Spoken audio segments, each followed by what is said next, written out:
Hello student, आज हम start कर रहे हैं class 11th exercise 6.3 question number 8। इससे पहले के हमारे सारे क्वेश्चंस कंप्लीट हो चुके हैं, तो आप उनको देख लीजिए।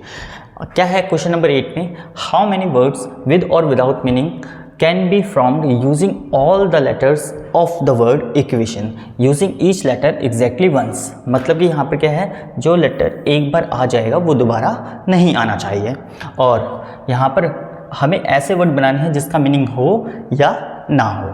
ओके, तो देखते हैं यहाँ पे। अब यहाँ पर देखो कितने अल्फ़ाबेट्स हैं, 1 2 3 4 5 6 7 8, टोटल कितने हैं, 8 अल्फ़ाबेट्स हैं। ओके, तो हमारा जो n होगा वो कितना हो जाएगा, 8 हो जाएगा। ओके, अब यहाँ पर कहीं भी नहीं लिखा कि 2 डिजिट बनाना है या 3 वर्ड का हमें वर्ड बनाना है, ऐसा कहीं नहीं लिखा। ठीक है, तो हमें क्या करना है, ये सारे के सारे अरेंज होंगे।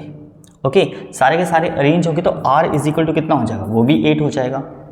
ओके, तो यहाँ पर हमारा फॉर्मूले के अकॉर्डिंग चले तो NPR इज इक्वल टू, यहाँ क्या होगा, n फैक्टोरियल अपॉन में n माइनस ऑफ r का फैक्टोरियल।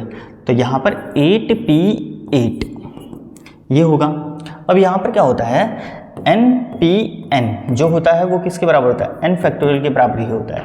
ओके, तो यहाँ पर 8p8 वो भी किसके इक्वल हो जाएगा, 8 फैक्टोरियल के इक्वल हो जाएगा।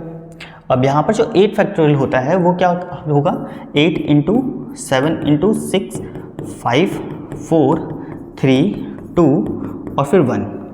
तो इनका मल्टीप्लाई जब करेंगे तो वो कितना हो जाएगा, देखो बच्चे, यहाँ से यहाँ तक का जो मल्टीप्लाई होता है वो होता है 5040 इंटू 8, और इसकी मल्टीप्लाई जब करेंगे तो यहाँ पर आ जाएगा 32 और ये 40। तो मतलब कि टोटल नंबर ऑफ वेज, कितने वर्ड बन सकते हैं इन इक्वेशन में जो अल्फ़ाबेट्स दे रखे हैं उनसे, 40,320। तो यहाँ पर total number of ways is equal to 40,320। तो ये हो जाएंगे हमारे पास वर्ड इन लेटर्स से, मतलब कि इक्वेशन में जो लेटर्स गिवन हैं उनसे, चाहे उनका मीनिंग हो या ना हो। तो क्वेश्चन नंबर 8 हमारा कंप्लीट होता है। अब 9 देखते हैं। क्वेश्चन नंबर 9 स्टार्ट करते हैं। क्या लिखा है, हाउ मेनी वर्ड्स विद और without meaning can be made from the letters of the word Monday assuming that no letter is repeated. मतलब कि रिपीटेशन यहाँ भी अलाउ नहीं है। इफ़ फर्स्ट पार्ट दे रखा है हमें, 4 letters are use at a time. तो मतलब कि देखो यहाँ पर मंडे में अल्फ़ाबेट्स कितने आ रहे हैं, मंडे इसमें देखा जाए तो 6 अल्फ़ाबेट्स आ रहे हैं। तो n जो हो गया हमारा वो कितने हो गए, 6। अब यहाँ पर हमें कितने का बनाना है, सिर्फ और सिर्फ 4 लेटर का वर्ड बनाना है। तो हमें कितने अरेंज करने पड़ेंगे, 4 लेटर्स यहाँ पर अरेंज करने पड़ेंगे। तो यहाँ पर हमारा r जो होगा वो कितना हो जाएगा, 4 ही हो जाएगा।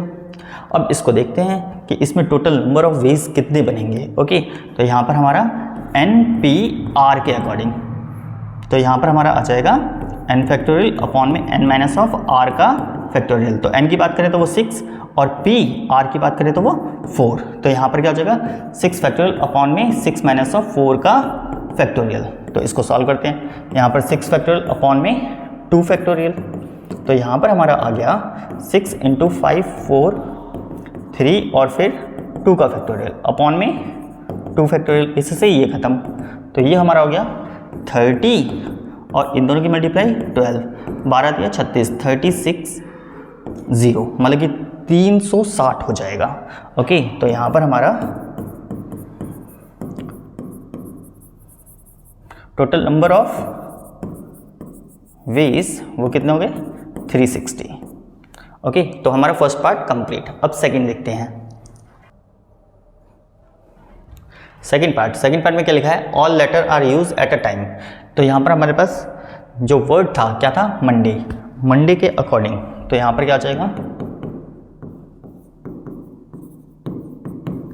तो यहाँ पर ऑल लेटर आर यूज्ड, मतलब कि यहाँ पर जितने भी हैं वो सारे के सारे अरेंज करने हैं। तो टोटल यहाँ पर लेटर्स जो गिवन है वो कितने हैं, n इज इक्वल टू 6, और जो अरेंज करने हैं वो सारे के सारे अरेंज होंगे इस बार, ठीक है। तो r भी कितना हो जाएगा हमारा 6 ही हो जाएगा। तो यहाँ पर अब फॉर्मूले के अकॉर्डिंग NPR, ठीक है, NPR सॉल्व करेंगे तो n फैक्टोरियल अपॉन में n माइनस ऑफ r का फैक्टोरियल होगा, ओके। लेकिन यहाँ पर हमें क्या दे रखा है 6p6।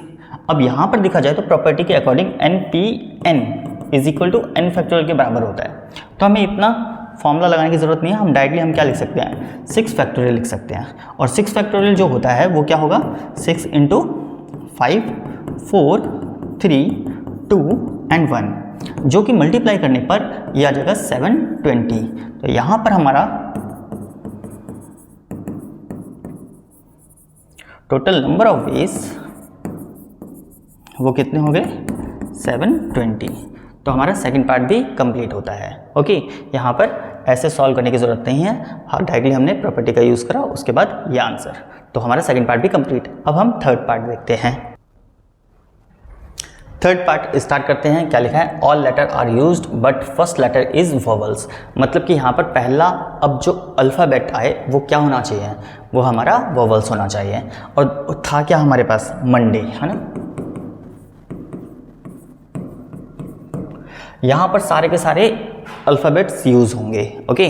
तो यहाँ पर कितने 6 बॉक्सेस बना लेते हैं, आपको ईजिली समझ में आ जाएगा। 1 2 3 4 5 एंड 6। ये हमारा first, second, third, fourth, fifth and sixth, ये 6। अब उन्होंने कहा है क्वेश्चन में कि फर्स्ट जो लेटर आए वो क्या होना चाहिए, वोवल्स होना चाहिए। तो फर्स्ट प्लेस के लिए कितने अवेलेबल, O या तो A, इन दोनों में से कोई एक आ सकता है। लेकिन अवेलेबिलिटी कितनी हुई 2, ओके। अब यहाँ पर फ्री कितने बचेंगे, कोई एक यहाँ पर फिक्स हो जाएगा, तो यहाँ पर 5 हमारे फ्री बचेंगे, ओके। तो n इज इक्वल टू कितना हो गया 5। अब यहाँ पर एक तो यहाँ पर फिक्स, तो रिमेनिंग कितने प्लेसेस वैकेंट हैं, खाली कितने रहे, r हमारा 1 2 3 4 5, तो r भी हमारा कितना हो जाएगा 5 ही हो जाएगा, ओके। अब वोवल से स्टार्ट करेंगे तो फर्स्ट प्लेस के लिए 2 लेटर्स हमारे पास अवेलेबल थे, तो 2 आ जाएगा इनटू।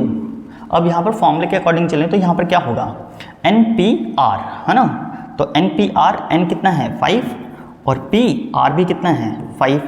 अब 5P5, तो यहाँ पर NPN जो होता है वो n फैक्टोरियल के बराबर होता है। तो यहाँ पर हमारा 2 इंटू 5P5 5 फैक्टोरियल के बराबर हो जाएगा। तो इसको अगर सॉल्व करते हैं तो क्या आएगा 2 इंटू 5 4 3 2 और 1। तो यहाँ पर हमारा 2 और इनको मल्टीप्लाई करेंगे तो मल्टीप्लाई 120 हो जाएगा, और ये हमारा कितना आ जाएगा 240। तो यहाँ पर हमारा टोटल नंबर ऑफ वेज जो होंगे वो कितने होंगे 240। मतलब कि स्टार्ट विथ वोवल्स अगर करें तो हमारे कितने वर्ड्स बन सकते हैं, जिसका मीनिंग हो या ना हो वो 240 बनेंगे, ओके। तो इसी के साथ हमारा क्वेश्चन नंबर 9 कंप्लीट होता है।